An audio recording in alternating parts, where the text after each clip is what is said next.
Hello friends, welcome to our YouTube channel. आज के इस वीडियो में हम डिस्कस करने वाले हैं कि एक अच्छा ऐसे कैसे लिखा जाता है, क्या इंट्रो में क्या होता है, बॉडी में क्या होता है, कंक्लूजन कैसे की जाती है। तो पूरा देखेंगे। अगर आप एक बिगिनर हैं तो आपके लिए बहुत ज़रूरी है ये वीडियो देखना, और इसमें आपको पता चलेगा कितने डायमेंशंस को कवर करना होता है, सेक्टोरल और टेम्पोरल एंगल्स क्या होते हैं, कैसे डिफरेंट वॉक ऑफ लाइफ को कवर किया जाता है। तो चलिए शुरू करते हैं। तो फ्रेंड्स, इंट्रोडक्शन में देखते हैं। तो इंट्रोडक्शन ऐसा होना चाहिए जैसे कि आप कोई न्यूज़पेपर में आर्टिकल्स ही पढ़ते हैं या कुछ पढ़ते हैं, तो शुरुआत क्या होनी चाहिए, क्यूरियोसिटी डेवलप होनी चाहिए रीडर के माइंड में कि यार पढ़ने में कुछ ऐसा लग रहा है कि हाँ बहुत इंटरेस्टिंग आने वाला है। और इंटरेस्टिंग बनाने के लिए आप क्या कर सकते हैं, या तो किसी कोटेशन से स्टार्ट कर dीजिए। जैसे अगर कोई ऐसे है टाइम के, जैसे कोविड की सिचुएशन है सपोज कि कोविड एकदम से आ गया, तो कैसे डील किया सोसाइटी ने, तो आप स्टार्ट ऐसे कर सकते हैं कि change is the only constant of life, ये आप कोट दे सकते हैं। या फिर इसकी जगह कोई एक एनेक्डोट दे सकते हैं। एनेक्डोट एक रियल लाइफ सिचुएशन होती है। इसका मतलब ये है कि सपोज कोविड-19 का टाइम चल रहा है, तो आप एक सिचुएशन दे दें कि कैसे माइग्रेंट्स को इशू हुआ था। अगर ऐसे आता है कोई कोविड से रिलेटेड लाइफ जो चेंज हो गई उसके ऊपर, तो कि माइग्रेंट्स उनको एकदम से ऐसे इशू फेस करने पड़े और सारा वर्ल्ड एक कंप्लीट चेंज में आ गया, तो इस तरह से एक एनेक्डोट दे सकते हैं। इससे क्या होता है कि टॉपिक के लिए क्यूरियोसिटी डेवलप होती है। इन दोनों के अलावा एक और चीज़ आप कर सकते हैं, फैक्ट्स दे सकते हैं कि अगर कोविड-19 के ऊपर ही कुछ लिख रहे हैं तो आप एक फैक्ट दे दो कि इतनी सारी डेथ्स हो गई हैं कोविड के कारण, तो उससे क्यूरियोसिटी डेवलप होती है कि ओह कुछ बड़ा मेजर चेंज हुआ है, या फिर इकॉनमी पूरे वर्ल्ड वाइड सेटर हो चुकी है, स्लो डाउन आ चुका है। फिर अगर करंट में उससे रिलेटेड कोई चल रहा है, अगर कोई ऐसे इशू पे अगर ऐसे लिखने को आ रहा है जो करंट से रिलेटेड है, तो उस करंट की न्यूज़ को भी कवर करिए। तो उससे एग्जामिनर को पता चलेगा कि इस बंदे को बहुत इजीली पता है कि करंट पे ये चल रहा है, तो इधर से ही ऐसे लिया गया और ये करंट इशू भी समझ रहा है अच्छे से। फिर बॉडी पे आते हैं। तो बॉडी पे टेम्पोरल स्केल में सबसे पहले तो हमें बांटना है। पहले हमें हिस्टोरिकल पर्सपेक्टिव से स्टार्ट करना है अपने ऐसे।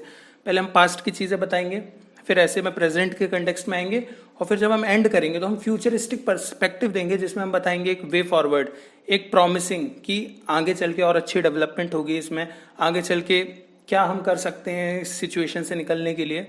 तो इस तरह से पास्ट प्रेजेंट और फ्यूचर में पूरा ऐसे डिवाइडेड होना चाहिए। और इन पास्ट प्रेजेंट फ्यूचर के अंदर ही डिफरेंट वॉक्स ऑफ लाइफ को हमें कवर करके रखना है। Individual, family, workforce, society, nation, world की क्या इम्पैक्ट पड़ रहा है उस सिचुएशन का। फॉर एग्जाम्पल हम कोविड ही लेते हैं, तो इंडिविजुअल पे क्या इम्पैक्ट पड़ रहा है, फैमिली पे क्या इम्पैक्ट पड़ा, वर्कफोर्स पे क्या इम्पैक्ट है उसका, फिर सोसाइटी पे क्या है, पूरे नेशन पे क्या है और पूरे वर्ल्ड पे क्या है। इससे एग्जामिनर को समझ में आता है कि he is a person of high intellect जो कई एस्पेक्ट सोच सकता है। फिर और इसको एनलार्ज करना है हमें मेन बॉडी पे, सेक्टोरल एस्पेक्ट पे। उसका हम जैसे जीएस का आप पेपर का सिलेबस देखते होंगे, सबसे पहले जीएस 1 उसमें हिस्ट्री, ज्योग्राफी, फिर पेपर 2 में पॉलिटी, आईआर, पेपर 3 में इकोनॉमी, इन्वायरमेंट, सिक्योरिटी, फिर पेपर 4 एथिक्स। तो उसी फॉर्मेट को याद करके आप चाहें तो ये सेक्टोरल स्केल में बांट सकते हैं, जैसे मैंने बांटा कि आप उस टॉपिक का हिस्टोरिकल एस्पेक्ट बताइए, फिर सोशल एस्पेक्ट बताइए, फिर ज्योग्राफिकल, फिर पॉलिटिकल, फिर इंटरनेशनल, फिर एडमिनिस्ट्रेटिव, फिर economic, environmental, legal, security, ethical, scientific, और इससे भी ज़्यादा और भी कई होते हैं। जैसे इस पर और ऐड कर सकते हैं आप चाहें तो। इन्वायरमेंट के अंदर जाएंगे तो और अच्छे से उसको डील करिए, क्लाइमेट चेंज पर इन्वायरमेंटल हिस्ट्री क्या रही है उस टॉपिक की। एथिकल पे जाएंगे तो उसको पबेट से जोड़ सकते हैं, उसको आप चाहें तो और गांधी जी से जोड़ सकते हैं, या किसी बड़े थिंकर फिलोसफर से जोड़ सकते हैं। साइंटिफिक में कोई बायोटेक्नोलॉजी है उससे जोड़ सकते हैं।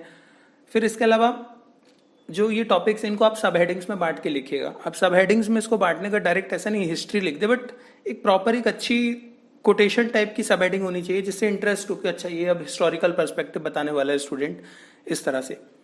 ऐसे पे कोई डायग्राम्स नहीं बनाए जाते हैं। कुछ ऐसे खास टॉपिक्स होते हैं जिन पर डायग्राम बनाए जा सकते हैं, जैसे कोई ज्योग्राफिकल ऐसे किसी एस्पेक्ट पे, तो कुछ ज्योग्राफिकल अगर पूछा है ऐसे में तो उस पर डायग्राम एक दो बना सकते हैं, वरना ऐसे में कभी डायग्राम्स नहीं बनाए जाते।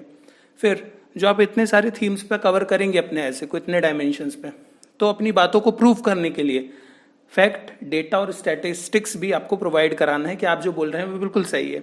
सपोज इन क्लाइमेट चेंज के ऊपर ऐसे और आप उसका एनवायरमेंटल पार्ट लिख रहे हैं, तो आपको बताना है जैसे अभी इंडिया की जो इकोनॉमिक इंडेक्स में रैंकिंग आई है बहुत खराब है, आई थिंक 168 आई है आउट ऑफ 180 कंट्रीज, तो आप ये फैक्ट से प्रूव कर रहे हैं। तो इससे आपके जो पॉइंट है उसको एक एज मिल रही है कि हाँ इसने अपनी बात को प्रूव भी किया है। तो इस तरीके से आप चीज़ों को कर सकते हैं। फिर इसके बाद एग्जाम्पल्स दीजिए। अगर रियल लाइफ कोई एग्जाम्पल, जैसा मैंने शुरू में एनेक्डोट्स को लेकर भी बताया था कि कुछ रियल लाइफ अगर आपको मिल जाए तो वो ज़रूर बताना है वैसे में। फिर कंक्लूड करेंगे।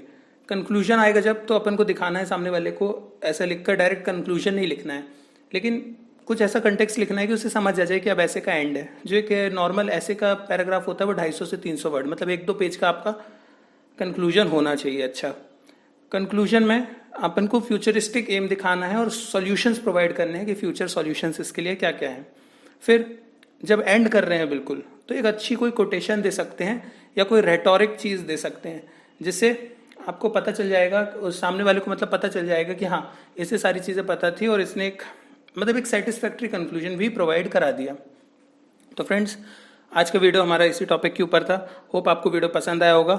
और भी अगर आप किसी टॉपिक्स पे चाहते हैं वीडियोस, तो कमेंट करके ज़रूर बताएं कि किन टॉपिक्स पे आगे आपको वीडियोस चाहिए, तो उन टॉपिक्स पे भी हम वीडियो बनाएंगे। और वीडियो आपको पसंद आई हो तो लाइक करें। नेक्स्ट वीडियो में मिलते हैं फिर। जय हिंद।